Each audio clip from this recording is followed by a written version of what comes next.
Hello children, I hope you all are fine by the grace of God. In my previous video, I started lesson 2. Name of a lesson is Animal Skyscrapers. So in this, I explain you some of the points. Before recapitulating that points, let me give you some information of worksheet 3. Our school is ready with worksheet 3. Ask your parents to come and collect so that you can work on general question answers of lesson 1, general question answers as well as grammatical points of lesson 1 so that you can write in your class works. So ask your parents to come and collect the worksheet from the school. Children, these are the words I underlined. Those all are vocabulary. You can write in your CW one time and by heart this vocabulary, children. So now I am recapitulating some of the points of this lesson.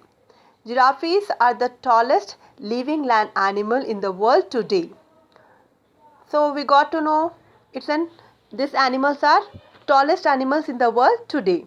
And here I just want to focus on S form, giraffes.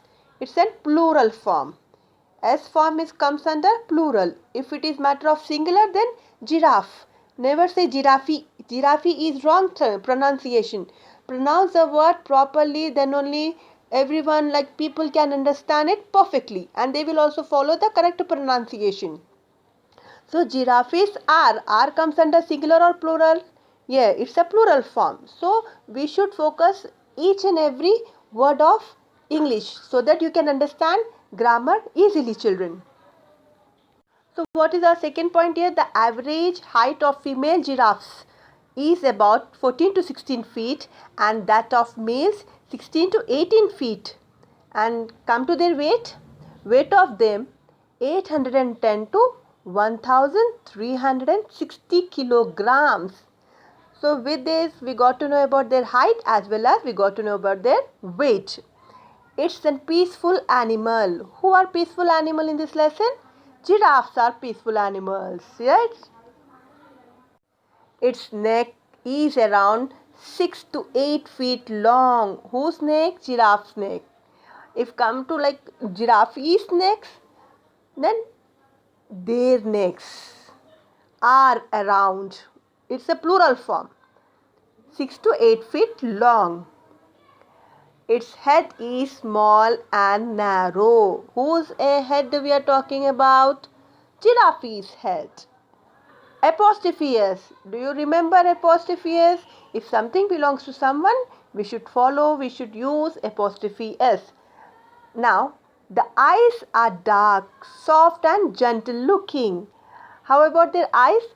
Their eyes are dark, soft and gentle looking. Gentle comes under what, children? Which part of speech?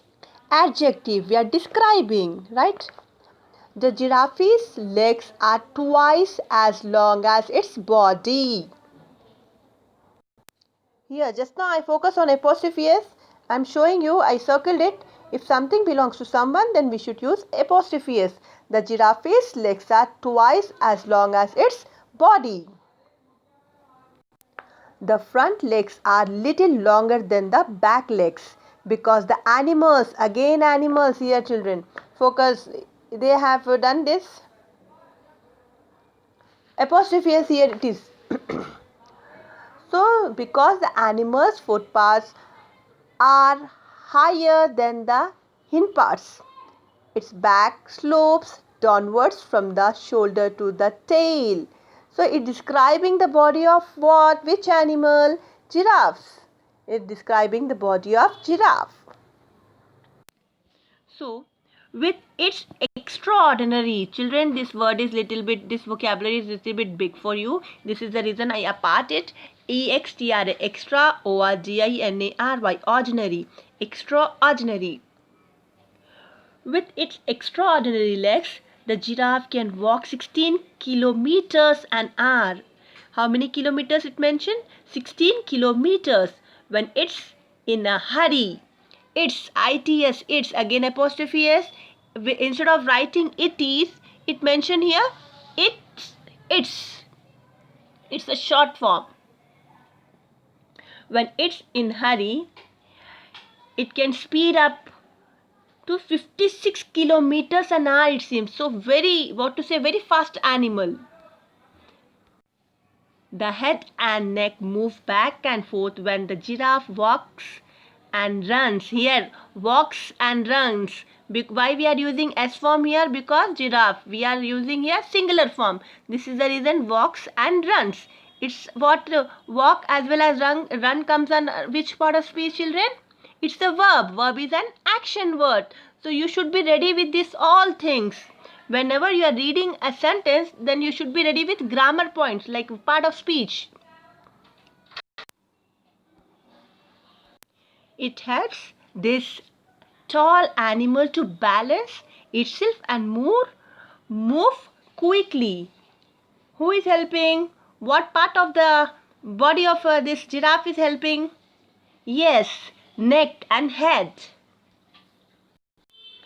Children, I underline some of the vocabulary for today. Learn by heart. Whenever you start writing, read and write so that it can improve your reading, writing too.